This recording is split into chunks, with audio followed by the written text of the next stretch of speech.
धाम यानी मानकर चले 5 किलोमीटर दूर है रामघाट के। रामघाट से कामतानाथ। और आज हम लोग पूरा चित्रकूट धाम करबी घूमेंगे और जानेंगे कि रामघाट में क्या है, कामतानाथ में क्या है। तो आप लास्ट तक वीडियो तक बने रहिएगा।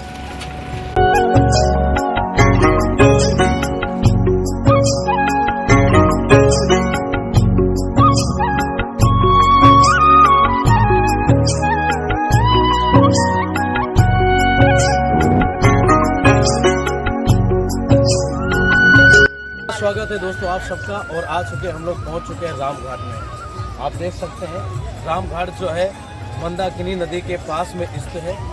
ऐसा कहा जाता कि भगवान रामचंद्र को जब 14 साल का वनवास हुआ था, तो 14 साल के वनवास में जब भगवान रामचंद्र और लक्ष्मण और सीता माँ जब यहाँ पे पहुँचे थे तो उन्होंने यहीं पे स्नान किया था, जिसकी वजह से यहाँ का नाम पड़ गया रामघाट। ये मंदाकिनी के बगल स्थित बहुत ही खूबसूरत लाजवाब जगह है। हालांकि अमावस्या में बहुत खूबसूरत मेला लगता है, ज़बरदस्त मेला लगता है। लाखों की भीड़ आती है, बहुत सारे साधु संत आते हैं। तो धार्मिक जगहों में से एक धार्मिक जगह है, बहुत ही कमाल और बहुत ही लाजवाब जगह है। अगर आप यहाँ पे घूमना चाहते हैं तो आप नाव का सहारा ले सकते हैं, जो पूरी मंदाकिनी नदी आप बड़े आराम के साथ रामघाट के किनारे आप घूम सकते हैं। सुबह का टाइम है, बहुत ही अच्छा मौसम है, झकास है भाई। तो यहाँ नित्य प्रतिरोध स्नान करने आते थे और यहीं पर तुलसीदास जी को उन्होंने दर्शन दिया था जी। चित्रकूट के घाट पे भाई संतों की भी तुलसीदास चंदन गिरे तिलक देत रघुवीर। तुलसीदास जी रोज नित्य प्रति बैठते थे और भगवान राम रोज नित्य आते थे और स्नान करके चले जाते थे। जाते रामघाट पर क्षेत्र रोज ही नित्य प्रति सुबह अच्छा डेली आते थे यहाँ पे, डेली के डेली। और यहाँ पे तुलसीदास जी का गुफा है कुछ, इसके बारे में। तुलसीदास जी की गुफा है ये, जहाँ पर तुलसीदास जी जो है वहीं पर रखते थे और समाधि लगा करके बैठते थे और तपस्या करते थे। अच्छा, भगवान रामचंद्र ने जो दर्शन दिया था तुलसीदास को यहीं पे दिया था? रामघाट में ही दिया था। अच्छा। और जैसा कि कहा जाता है अंकल जी कि यहाँ पे जब राजा दशरथ का स्वर्गवास हो गया था तो यहाँ पे भरत जी आए थे तो राम को मनाने के लिए, इसके विषय में। यहाँ भरत जी आए और चित्रकूट में भगवान राम को मनाने कि भैया चलिए भरत वहाँ गद्दी का वहाँ अयोध्या की जनता जो है वो दुखित है और वहाँ गद्दी का राजकाल कोई संभालने वाला नहीं है, पिताजी का स्वर्गवास हो गया। तो भगवान श्री राम ने कहा था कि रघुकुल रीति सदा चली आई, प्राण जाहि पर वचन न जाई। हम रघुवंशी कुल के बालक हैं, पिताजी के दिए हुए वचनों का पालन करेंगे और जब तक 14 वर्ष नहीं बीत जाएंगे तब तक हम अयोध्या नहीं जाएंगे। तो भगवान राम तो फिर भरत जी ने कहा कि वहाँ गद्दी का राजकाल आपको ही अधिकार है, कौन संभालेगा। बिल्कुल। तो भगवान राम ने भरत जी को सौंपा और अपनी चरण पादुका खड़ाऊ दिया कि ले जाइए इन चरण पादुका खड़ाऊ का पूजन करके और आपको ही गद्दी का अधिकार देते हैं, आप ही राजपाट अपना आप ही देखिए। भरत जी को, हाँ भरत जी को सौंपा था। लेकिन वो 14 साल वनवास छोड़ करके नहीं गए। फिर वो 11.5 वर्ष चित्रकूट में ही निज निवास 11.5 वर्ष 11.5 वर्ष चित्रकूट को अपना निज निवास माना है। आज भी चित्रकूट गिर करहु निवासु, जहाँ तुम्हारे सब भांति सुपासु। चित्रकूट चिंता हरण आवे, सुख के चैन पाप कटे गोचार के देगी कामना न। ये माँ मंदाकिनी गंगा है, निर्मल बह रही है। ये अति प्रिया मुनि निज तप बलयानी अनसुईया माँ व्रत बखानी। अति मुनि महाराज जिस समय तपस्या अति मुनि, हाँ उस समय माता सती अनसुईया से उन्होंने पीने के लिए जल मांगा तो जल कहीं नहीं था। पशु पक्षी जीव जंतु जितने थे सब जल की त्राई के तरफ रहे थे। उन्होंने कहा यदि मैं अपने पतिदेव इतने वर्षों के बाद तपस्या किया हूँ करके जगे हैं और मुझसे आज तक कुछ मांगा नहीं है, पीने के लिए जल ही मांगा, यदि मैं जल नहीं दे सकती तो सारी जगत के देवी देवता हंसी करेंगे कि अरे स्वाद होंग रचाए बैठी है, आप अपने पति को जल ही नहीं पिला सकी। तो फिर वहीं से मंदाकिनी गंगा प्रकट हो गई थी। 108 धाराएं निकल पड़ी थी। 108 धाराएं इसमें निकली हुई है जमीन के अंदर से 108 धाराएं से। तो जब निकल करके आई और कमंडल में जल लेकर के अत्रि मुनि महाराज को दिया, अत्रि मुनि महाराज ने कहा कि वाह ये जल आप कहाँ से लेकर के आई। तो माता सती अनसुईया ने कहा कि ये स्वामी आपकी ही तपस्या और आशीर्वाद से मुझे जल की प्राप्ति हुई। उन्होंने कहा ये तो देव गंगा है, सुर सरिधार राम नाम मंदाकिनी, सो सब पोटक पाटक डांकरी। जो गंगा देवन को दुर्लभ से गंगा अनसुईया राय, जो देवी देवताओं को भी दुर्लभ थी उस गंगा को आपने प्रकट कर लिया हुआ। प्रयागराज महाराज समस्त तीर्थों के राजा हैं, वो भी साल में एक बार यहाँ पे आते थे, यहाँ पर आते थे, कौवे के समान आते हैं और हंस के समान उज्जवल होकर के जाते हैं। अच्छा, बिल्कुल। भगवान राम की एक तपोस्थली बताई जाती है। जितने भी ऋषि मुनि थे, अत्रि मुनि, और हाथी मुनि। भरद्वाज, शांडिल ऋषि, कश्यप ऋषि, जितने भी ऋषि मुनि से सबको यहाँ चित्रकूट से ही तपस्या और शक्ति प्राप्त हुई है। भगवान राम की एक तपोस्थली है, यहीं से उनको जो है सृष्टि और जगत की जो है रक्षा करने के लिए, सब निशाचरों का संहार करने के लिए यहीं से उनको शक्ति और तपस्या के बल पे चाहिए। ये चित्रकूट में एक आज के युग में भी सनातन धर्म के त्रेता वगैरह से भी जिस समय से भगवान राम यहाँ तपस्या किए, ये तपोस्थली बताई जाती है। बिल्कुल। ये तपस्या करने की जगह है, जो यहाँ की मन की इच्छाएं हैं सब यहाँ से होती है। साधु संत ऋषि मुनि ये थे कि जो तपस्या करते हैं, ये चित्रकूट में तपस्या जैसे कहीं कोई ऐसा देश नहीं है जहाँ से बिल्कुल ठीक अंकल जी। ऐसा कि कहा जाता है कि तुलसीदास जी को भगवान रामचंद्र ने यहीं पे दर्शन दिया था, और तुलसीदास जी का यही गुफा है जो तुलसीदास जी इधर से सीढ़ी चढ़ते हैं और इधर ऊपर को जाते हैं। ये तुलसीदास जी का गुफा है। तुलसीदास जी को यही वो गुफा है जहाँ पे भगवान रामचंद्र जी को भरत जी मनाने के लिए आए हुए थे कि चलिए और अयोध्या चलिए, जब दशरथ जी का निधन हो गया था।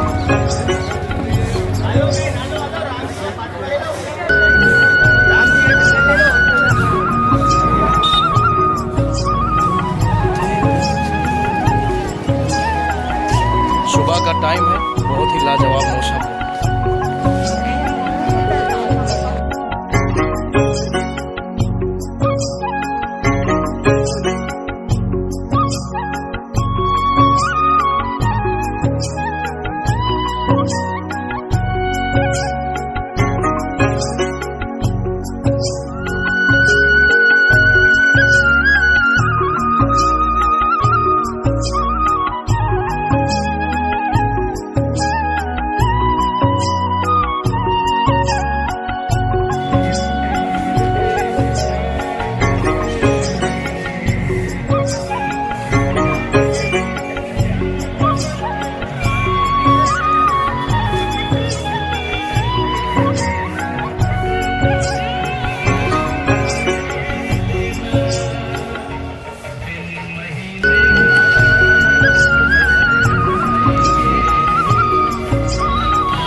दर्शन करने के लिए कामतानाथ मंदिर जो यहाँ से 2 किलोमीटर दूरी पे है, तो अब हम लोग निकल चुके हैं कामतानाथ का दर्शन करने के लिए।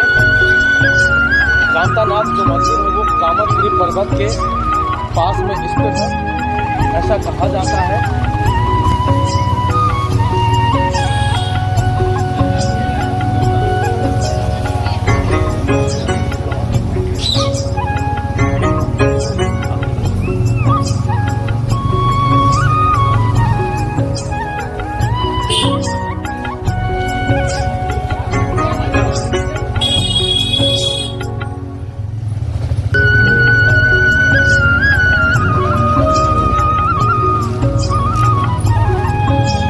दोस्तों आज हम लोग आ चुके हैं कामतानाथ, भगवान कामतानाथ के दर्शन करने के लिए, और अब हम लोग एंट्री करेंगे गेट से। चलिए कामतानाथ देखिएगा, फोन लेके सुन लीजिए। कामतानाथ मंदिर जो है, आप आगे आगे चलें, आगे भगवान कामतानाथ जो है, ऐसा कहा जाता है कि भगवान रामचंद्र के स्वरूप है। और ये जो मंदिर है ये कामतगिरी पर्वत के जस्ट बगल में, और सबसे बड़ी खासियत ये है कामतगिरी पर्वत का जो आकार है वो धनुष के आकार का है। कामतगिरी पर्वत बहुत ही लाजवाब। अगर आप चाहते हैं चित्रकूट धाम आपका सफल हो, तो बिना कामतानाथ के दर्शन, महाराज के दर्शन के बिना आपका यात्रा मंगलमय नहीं होने वाला है। तो चलिए अंदर देखते हैं मंदिर के अंदर। हालांकि अलाउ नहीं है फोन ले जाने के लिए, फिर भी कोशिश करते हैं।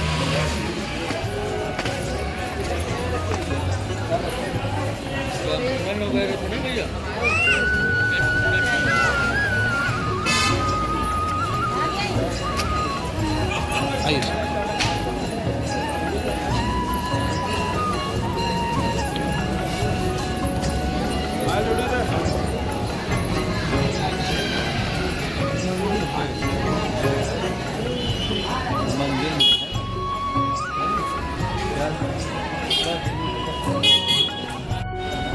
दोस्तों आ चुके हैं हम लोग कामतानाथ मंदिर में और अब भगवान कामतानाथ का दर्शन करेंगे। आंटी जी भी आ गई हैं। कहाँ से आई हैं आंटी? अच्छा, ग्वालियर के पास में पड़ रहा है ना? अच्छा, चलिए। तो आ चुके हम यहीं पे, हालांकि फ़ोन अलाउ नहीं है। जिनके दर्शन हो जाए वहाँ सामने मोबाइल मत चलाओ। कामतानाथ का दर्शन करना, दर्शन ये कामतानाथ का, और यहीं से आप दर्शन कर सकते हैं। आपकी यात्रा मंगलमय हो सकती है। भगवान कामतानाथ सबके सब लोग हैं, यहीं से लाइन लगा सकते हैं। एक नहीं 3-3 4-4 लाइनें हैं जहाँ से आप भगवान कामतानाथ का दर्शन कर सकते हैं। हमारे राजू भाई भी आ चुके हैं। फिलहाल हम लोग कामतानाथ का दर्शन कर चुके हैं और अब रवाना होते हम लोग जाएंगे हनुमान धारा की ओर। देख सकते हैं यहीं से आप परिक्रमा भी लगा सकते हैं कामतगिरी पर्वत का, अगर आपकी यात्रा सफल होगी जब आप कामतानाथ मंदिर का दर्शन करेंगे तब।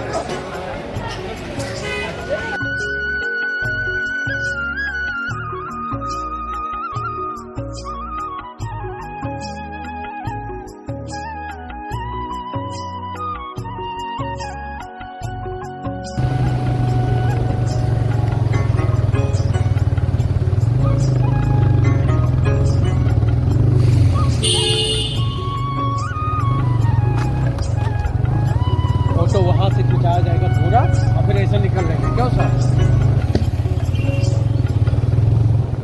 थोड़ी दूर तक जाएंगे, बस वो दिखा देंगे। पुराना वीडियो है ना मेरे पास, वही वाला क्या कर देंगे, एडिटिंग कर देंगे।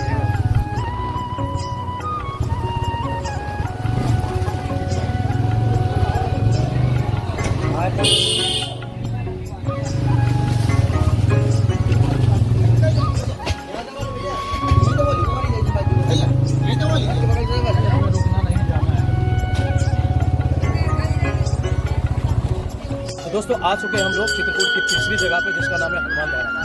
हनुमान धारा भगवान हनुमान जी के नाम से संबोधित किया जाता है और ऐसा कहा जाता है कि ये जो हनुमान धारा है, भगवान राम ने अपने बाण को मार करके इस धारा का आह्वान किया गया था और आज तक कोई ये नहीं पता लगा पाया कि इस धारा से पानी किधर से आ रहा है। तो हनुमान धारा लगभग यहाँ से सीढ़ी पे जाने के लिए लगभग 360 सीढ़ियाँ पड़ती है हनुमान धारा जाने के लिए। बिल्कुल ऊपर स्थित है। कुछ लोग के लिए, सारे के लिए आप दे सकते हैं ऊपर, ये सारा ले सकते हैं, इसको क्या बोलते हैं मुझे नहीं पता, लेकिन इसका सारा आप ले सकते हैं वहाँ तक जाने के लिए। तो हनुमान धारा बहुत ही खास जगह है। अगर आप चाहते हैं दर्शन करने के लिए, कैसा कहा जाता है कि अगर आप हनुमान जी का दर्शन कर पाएंगे तो होगा, तो ही जाकर के क्या कहते हैं भगवान रामचंद्र का दर्शन हो पाएगा। ठीक दोस्तों।